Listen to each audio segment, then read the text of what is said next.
ano, yung statement of work accomplishment. Work accomplished, di ba? Opo. Oh. Di ba maliwanag na malversation through falsification? Pinapalsify ninyo ang mga dokumento para makasingil kasi babalik sa inyo yung pera eh. Kayo rin yun eh. Hindi po ako nagpe-prepare niyan, Your Honor. Hindi nga, yung team mo.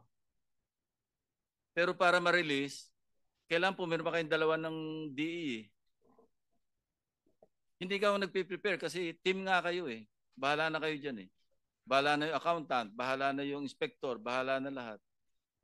Medyo tumatango si district engineer eh. Totoo no? Sige. Your Honor, para lang po sa katotohanan. Actually, noong ko pa po sinasabi to na ang project engineer po ang nakakalam lahat po ng project. Siya po ang unang pipirma at siya po unang magsacertify.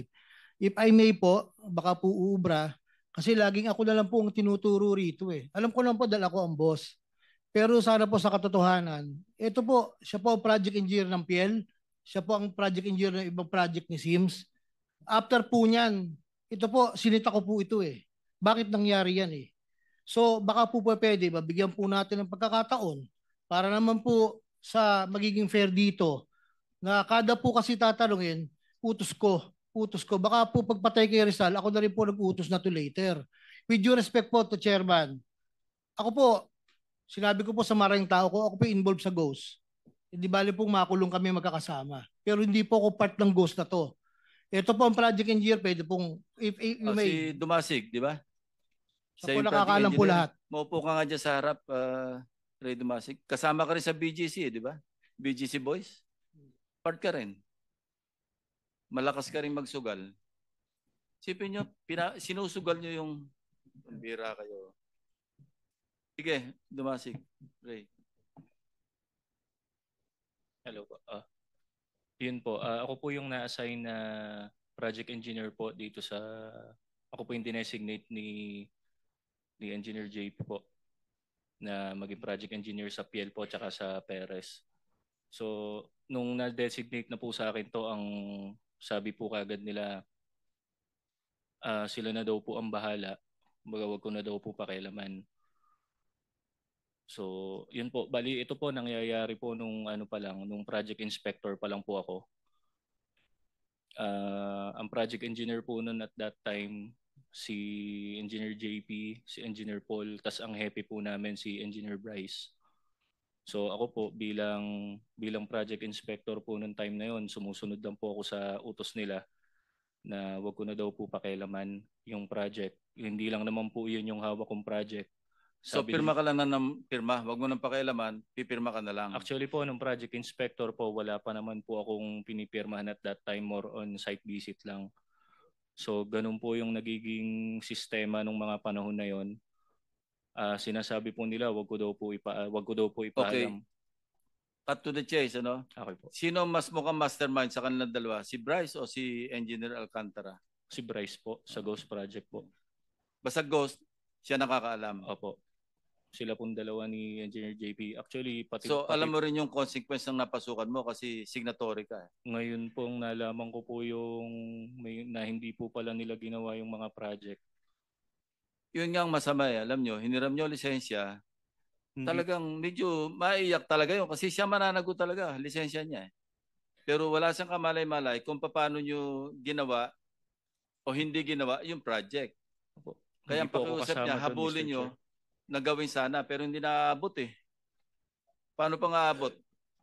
Kaya nyo bang gawin in 1 week? Eh nag-i-inspection na kabi-kabila. Hindi kaya, di ba? Yan ang problema eh. Sige. Your Honor, tinanong ko po siya, bakit pumayag ka sa ganyan? Eh po, nasa affidavit po ni RD Dumasig na sinabit sa central office. Na ang bilin po sa kanya ay wag, siya na po magsabi wag na po ako, Your Honor. Baka po maging self-serving. Sige, Ray. Ayun po. Sabi po nila sa amin before, hindi lang naman po sa akin, pati po dun sa ibang project engineer. Pagka po sinasabi po nila, wag daw po ipapaalam kahit kanino, pati na po kay Boss Henry. So alam niyang Ghost John, alam niya? Nino po? Ni Bryce? Hindi po, basta po, wari na po. For example... hindi mo alam kung alam niyang Ghost yung ginagawa? Kasi po, wari na po may isang project po nung time na 2022 or ito na lang pong PL para po ano na prove na po na ghost project to. Yun po, sinasabi po nila na wag na po namin pakialaman. Ako po yung inspector pati po yung materials engineer. So kami po, tulad nga po nung sinabi ni Ate Sally kanina, hindi po namin alam yung location ng project. Kasi po hindi lang naman po ito yung hawak kong project. Oh, excuse me, no? Okay po. Minsan pa meron pa kayong ginagawa na hiniram ng lisensya, papakitaan nyo pa ng project sa ibang grid coordinates. Ililigaw nyo pa yung may-ari ng lisensya. Hindi, natapos yan. Ito, actually, ligaw yung contractor kasi sa kanya lang malaman, iba yung tinuturong project na natapos. Yung project na ginapit ng lisensya niya, actually hindi ginawa. Meron pa kayong ganun eh. Ewan ko po sa kanila po. Yun nga, alam nyo, yung knowledge ko at saka ng team ko ng baha, mas malalim pa sa baha sa Bulacan. Kaya kanina ko pa kayo winawarningan eh. Sige, Henry. Your Honor, kaya ko po na-discover yan, kaya ko po pinatatawag si Engineer JM. Actually po, ako po nag-utos kay JM na bakit hindi nyo makita yung project. Si JM po JM ay is JM JM Ramos. Ramos, opo. Okay. Dati po siyang project engineer po sa planning section po, no? Sabi ko, para ma-verify nyo talaga kung talagang naandyan yung project, yung tao ng construction na in charge, project inspector, saka yung tao mo, puntahan nyo. Kaya po nalaman po yan nung una, may pinuntahan po silang project somewhere in Bustos. Itinuro po nung tao nila, Plaridel po yata, I think Plaridel or Bustos. Tinuro po, ito yung project. Sabi po ni JM Ramos, hindi yan, ako project engineer last year dyan eh. So doon po nagsimula mag-report sa akin si Engineer JM So, po. kinukonfirm mo yung sinabi ko na tinuturo doon sa may-ari ng lisensya, ibang proyekto para maipakitang ginawa nila. Yes, Your Honor. Katunayan po, kahit po na itong huli na pinipilit po nila na ipagawa po, hindi rin po maalaman ng mga inspektor kung saan po talaga yung project po, Your Honor. Alam nyo kung yung galing nun yan, ginawa nyo sa mabuti, walang baha sa Bulacan. Hindi nyo ba naisip yun? Ang gagaling nyo, pero kung sa mabuti nyo ginawa, hindi binabaha yung mga kababayan nyo. Kababayan nyo pa naman, taga Bulacan kayo, di ba? Oh. Sige, Senator JB. Siguro tuloy na natin, Mr. Chair. Kanina, nung wala ka pa, Engineer JP, inamin naman ni Engineer Bryce na meron naging ghost projects. Hindi mo ba, ikaw ba inaamin mo na nagkaroon ng ghost projects under your district engineering office? Kasi kayo tinuturo eh. At JP, Engineer JP. Nung nabalita na po sa TV, Doon mo lang nalaman? Apo. Pero ang sabi ni Sally, kayong dalawa, di ba, nung isang nakalang hearing, bago pa mag-assume si Chairman Lacson, kayong dalawa tinuturo ni Ma'am Sally, nakausap niya po doon sa mga projects na supposedly ang alam niya ginawa, pero hindi niyo ginawa. Hindi. Katulad nga po nung sinabi niya, tinawagan daw po niya ako nung last nitong September, hindi naman kahit buksan po yung cellphone niya, hindi po kami nagkakausap. Di po, kinuha. Ma'am Sally, di ba, kausap si Bryce tapos pinasa na sa kanya? Tama? Opo. Yes, Your Honor. Mr. Chair, with the indulgence of Senator JV, kanina po tayo pinapaikot-ikot naman itong si JP Mendoza. Magkakasabwat naman. Tinuturo ka ni Ma'am Sally, nakasabwat ka dyan, tinuro ka na nung Engineer RJ Dumasig, nakasama ka, pati si Henry Alcantara, tinuturo ka, kasama ka dyan, at ngayon sasabihin mo sa'yo, wala kang alam, nalaman mo lang sa TV. Nagsisinungaling ka na naman, di ba? Nanumpa ka kanina na you will tell, kailan ba yon? You will tell the truth, the whole truth, nothing but the truth. Ngayon, nagsisinungaling ka. Mr. Chair, may I suggest that this committee will ask this person to show cause why he should not be cited for contempt because of lying before this committee, Mr. Chair. Sige, we're waiting for your explanation.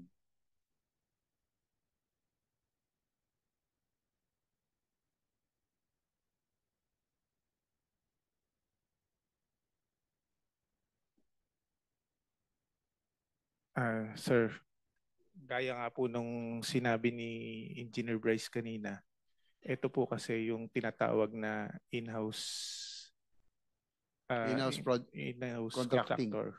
Kumbaga, ang magkakasosyo po dito, ang Sino-sino? pinamumunuan po ni boss na yung 40% sa share, 20% po si Boss Bryce, 20% po sa akin, at 20% po si Engineer Paul Duya po. So, ibig sabihin, pag in-house, papel lang yun, no? Hindi nagkaroon ng proyekto, kayo-kayo lang gumawa. Ginamit nyo yung lisensya ng mga contractors. Hindi naman po sinasabing ghost. Hindi siguro lahat. Apo, Hindi naman lahat ginagawa ghost, pero naman merong po. pang sports, Apo. yung sinabi ko, at merong pang pamilya. Yung pang pamilya, yung para may ipakita, yung pang sports, yun yung talagang lahat kinukubra. Tama ba? Hindi naman po, sir. Kumbaga, yun naman po, tuloy-tuloy naman po yung ginagawa. Minsan, di ba sa laki nga po ng obligasyon, kaya minsan ito lang yung inaabot na trabaho. Kasi kung makikita nga po natin sa breakdown, 25 to 30 ang sa proponent, babawasan ng tax ng 7%, mag-ESOP sa opisina ng 8.5%, magbibidding ng 6%, may bayad po sa testing ng 1%, magro-royalty ka pa po ng 3%, may overhead ka pa po. Kung tutuusin nyo po, parang nasa Ilan yung total? Wala nang natira. parang nasa 22 point something na lang po yung matitira sa Kaya kayo nag-ghost project. kasi hindi na kayang ma-recover. Tama ba? Ay sasabihin yata si Engineer. Your Honor, if we're going to compare po, let us just try to compare. Bakit po yung mga ibang contractor na hindi under ng SIMS, hindi under ng Wawaw, natatapos po ang project? And yung mga project lang po yon, ang naka-assign na project engineer, hindi po nila mga bata yon. So just let's be factual po. I'm really asking the Honorable Chairman po. Ang dami pong contractor doon na gumagawa, bakit po natatapos po nila? Ibig po sabihin, kung sinasabi po nila yung mga dahilan ay ganun, ang dami pong contractor na nakatapos po ng project ng maayos po. Tanging yung lisensya lang po ni SIMS, ni Wawaw, meron naman pong project po si Wawaw na sarili niya po, natapos naman po niya. Yun lang po yung point ko rito. At kung sinasabi niya po nakasama nila ako dyan, Your Honor, katasabi lang po ng project engineer na ibinibili na wag sasabihin kahit kanino at lalong-lalo po sa akin. Paano po, lagi na lang po kasi gano'n, Your Honor, medyo pasensya na po kayo. Gusto ko po talaga lumabas ang katotohanan dito na yung mga ghost project na yung pinag-uusapan po natin kung sino po talaga ang pasimulo dyan. Salamat Mr. Chair, po. if I may, with the indulgence of Senator JB, ang problema sa iyo kasi, Mr. Alcantara, ikaw yung hepe. Tama? Dapat ini-inspeksyon mo. Pangalawa, kung mo sabihin wala kang kanalaman, yan doon ka sa limpak-limpak na pera na iniimpake. Sana tinanong mo saan galing ito mga iho. Napakarami naman. Kung mo sabihin hulog ng langit yung pera na yon. So it must have come from somewhere. It must have come somewhere na illegal. Kaya napakadaming pera. Kaya wag mong sabihin at wag kang magmamalinis dito na sila lang, puro sila din naman.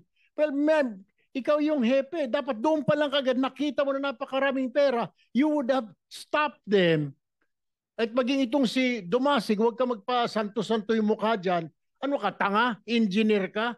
Hindi mo man lang sinumbong sa proper authorities? May chain of command, merong tumahimik ka muna dyan, Bryce Hernandez, wag ka muna sumasagot-sagot. Ikaw, Dumasig, you could have went to Metro Manila sa office ni Secretary. Unless kasabwat din ninyo ang Secretary. O kung wala ka ng tiwala, doon kay RD. Nagsabwatan kasi kayo. Dahil kumita kayong lahat. Kasama ka sa kasino eh. O, pinikit mo na rin kasi ang mata mo. Nasaan yung social responsibility, moral responsibility mo sa bayan na ito? Nanumpa ka pa? Alam mo, Mr. Chair, dapat tanggalan ng lisensya ito ng Philippine Regulatory Commission, ng PRC, ito mga ito eh. Conduct unbecoming. Nanumpa pa kayo. And, Mr. Chair, I think And with the indulgence of Senator JB, I will not buy the explanation of Engineer JP Mendoza, Mr. Chair. Therefore, I would suggest that we cite this person in contempt, Mr. Chair. Any objection? Hearing none, the motion is approved.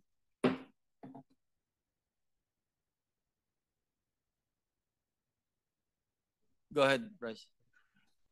Yung sa amin po, umamin naman po kami na hindi ko alam bakit ayaw pa pong aminin ng boss namin na alam niya rin lahat ng nangyayari nito. Kami po, wala na pong mawawala sa amin. Naka-all out na po kami. Inaamin po namin yung ginawa namin, yung kasalanan po namin. At kung ano po yung kailangan namin ibalik, willing po kami.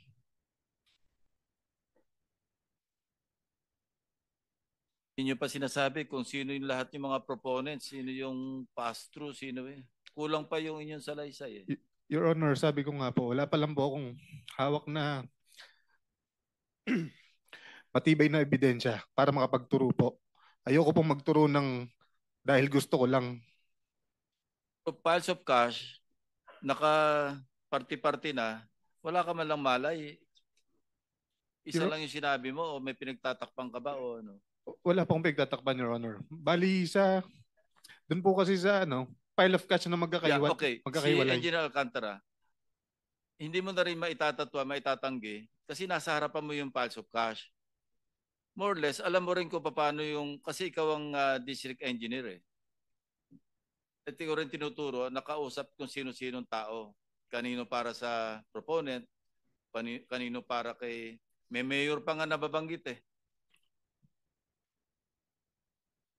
Alam mo rin yun eh, maski itanggi mo na wala kang kamali-mali sa pera, eh hindi naman doctor yung photograph eh. Inamin mo na rin, ikaw rin yung nasa harap ng katakot-takot na pera doon. Hanggang ngayon, hindi ko pa nga maipaliwanag kung bakit baliktad kontraktor na nagbabayad sa DPWH. Dapat DPWH ang nagbabayad sa kontraktor. Tapos cash pa yung bayad. So nasaan na tayo? Mr. Chairman, yung bang disbursement lahat doon sa district, dapat nakapirma yung district engineer? Your Honor, Engineer Alcantara. yes po. After the accountant has signed, I will sign po. Ako po yung pinakahuli, Your Honor. So therefore, lahat ng mga ginawa nito mga ito, napirmahan mo? Yes po, I admit, Your Honor. Siguro, Mr. Chair, tapos na po ang oras ko, pero si Ma'am Sally, dahil ayaw naman umamin nila from Engineer Alcantara to Bryce and JP, kung yung pong natin, kung sino yung mas mataas at kung kanino para yung alokasyon, yung pong limpak-limpak na salapi. Ma'am Sally, kayo po nag-deliver doon. Para kanino po ba talaga yun? Yung pong pinakita po ni Engineer Bryce na pera sa lamesa, hindi ko po yun alam. Basta po ako po, pag nakakakolekta po, sinasabi po nila, Sally, pumasok na yun sa account mo. Dalhin mo na dito sa office ko. So yun po, dinideliver ko lang po doon sa office niya. Mismo si Engineer Bryce po ang nagre-receive noon sa amin. Minsan po, pag wala siya, sabi niya, iwan na lang doon sa staff niya. Yung huli po kasi sa staff po niya. O kaya naman po, pag wala po siya, dalhin daw po sa bahay nila sa Santa Maria. So, nagdadala din po ako doon.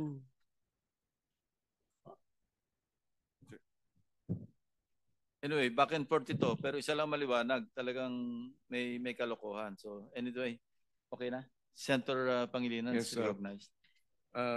Kay Ginoong Alcantara, ikaw ang huling pumipirma, tama? Yes po, Your Honor.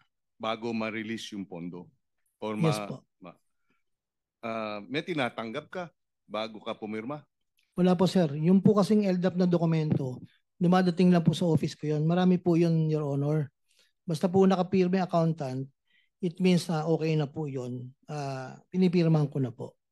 So ibig sabihin, sinasabi mo ngayon na sa bawat pirma mo, hindi ka tumatanggap? Yes, Your Honor po. So, Automatic, pag dumating pong papel, pinipirmahan ko po yun, Your Honor. Hindi.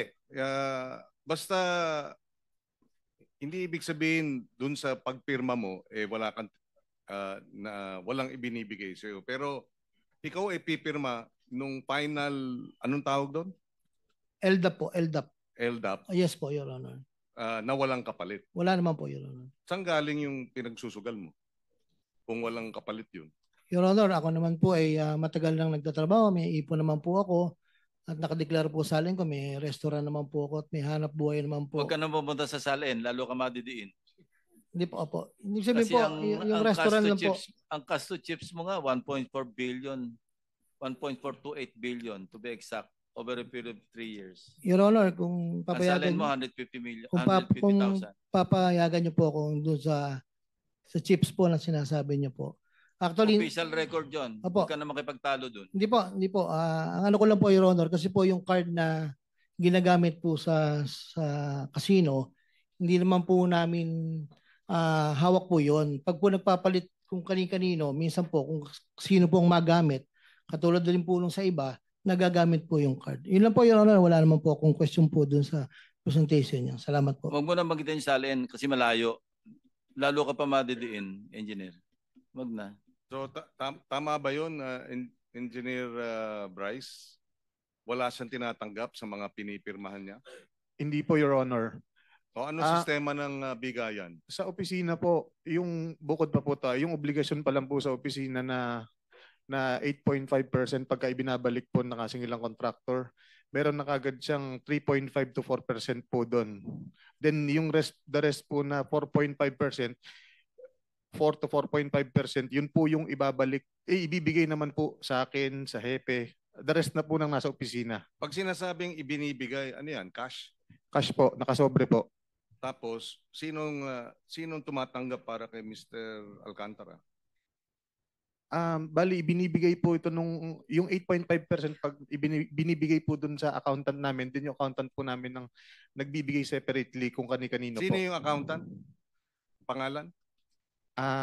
Ano po, si accountant Juanito Mendoza. So si Juanito Mendoza ang siyang tumatanggap at dinidistribute 8.5% kay Engineer Alcantara, 4.5% sa inyo, ganun? Hindi po.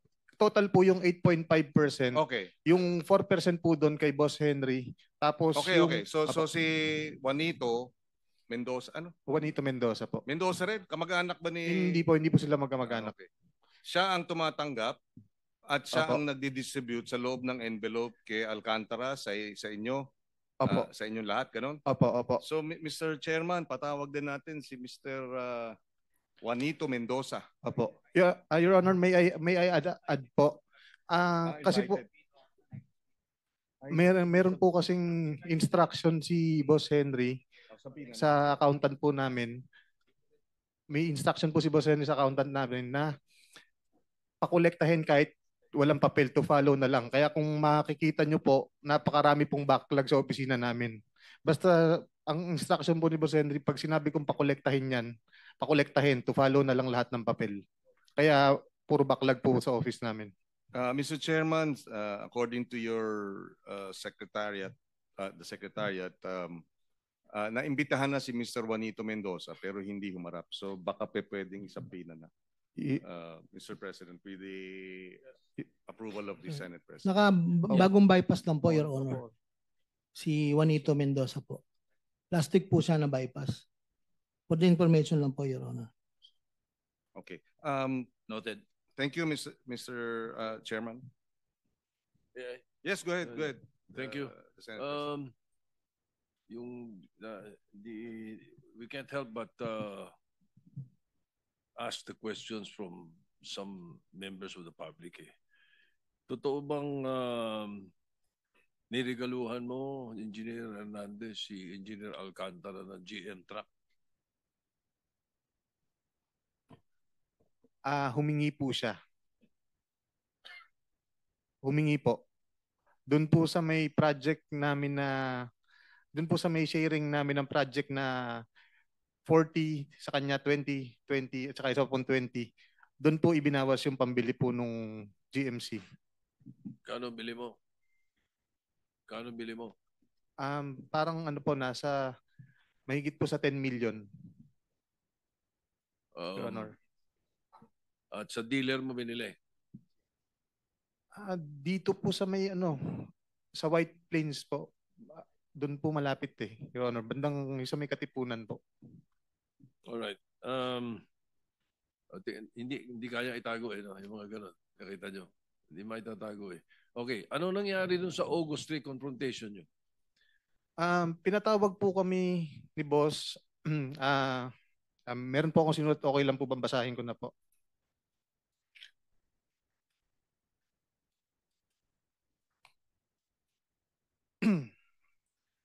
Noong August 3, 2025, pinatawag kami ni dating District Engineer Henry Alcantara na noong panahon yun ay naitalaga na bilang Assistant Regional Director ng Region 4A.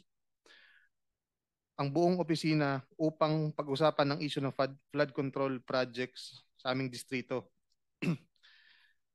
Nagulat na lang po kami ng kaming dalawa ni Engineer JP Mendoza na pinapaako po sa amin dalawa lang ni JP Mendoza ang problema sa mga flood control projects. Siyempre po hindi po kami pumayag. Doon po nagsimula ang paninira at pagdiin sa amin sa mga anomalya. At pinalalabas si D. Alcantara na kami lang ang mastermind ng lahat at wala siyang alam. Tinakot pa niya ang mga kasama namin sa opisina na kapag hindi kumampi sa kanya, idadamay niya sa amin dahil pinapalabas niya sa kanilang lahat na hawak niya raw ang ebidensya para madamay sila. Kaya sila napilitang kumampi kay D. Alcantara para kami na lang ang idiin nilang lahat. Kumbaga kami po ang sakripisyo. Yung ibang empleyado naman po na kumampi sa kanya dahil sa utang na loob. Tulad po ni Engineer RJ Dumasig na nilagay ni D. Alcantara sa posisyon ng kanyang asawa bilang isang permanent. At ngayon po, ginawa na rin pong hepe sa Bulacan 3rd Engineering Office. At si Engineer RJ Dumasig po ay tinulungan din at si Justin Nuevo, tinulungan po sila ni Engineer Henry Alcantara para maging makakuha po ng permanent item sa opisina po namin. Noong nagsimula na ang Senate at Congressional inquiries kung saan naglahad na ng statement si D. Alcantara, naging malinaw na sa amin na kami nga talaga ang ididiin ni D. Alcantara na mastermind ng mga anomalyang ginawa niya sa aming opisina. Minarapat namin magpunta sa Senate inquiry noong September 8, 2025 upang bigyan linaw ang mga issue na aming kinakaharap. Sa kasawiang palad, hindi kami nabigyan ng sapat na pagkakataon para magpaliwanag ang aming nalalaman. Bagkus parang kami ang naging primary suspects at sa ginagawang investigasyon. At ito nga po ay nauwi sa pagko-contempt po sa akin. Okay, hindi. Tinatanong ko lang ano nangyari sa August 3 na confrontation Okay. Anong role dito ni Engineer Bernardo? Si Boss Henry po, matagal na pong kasama ni Boss Henry si Boss Yusek Robert Bernardo.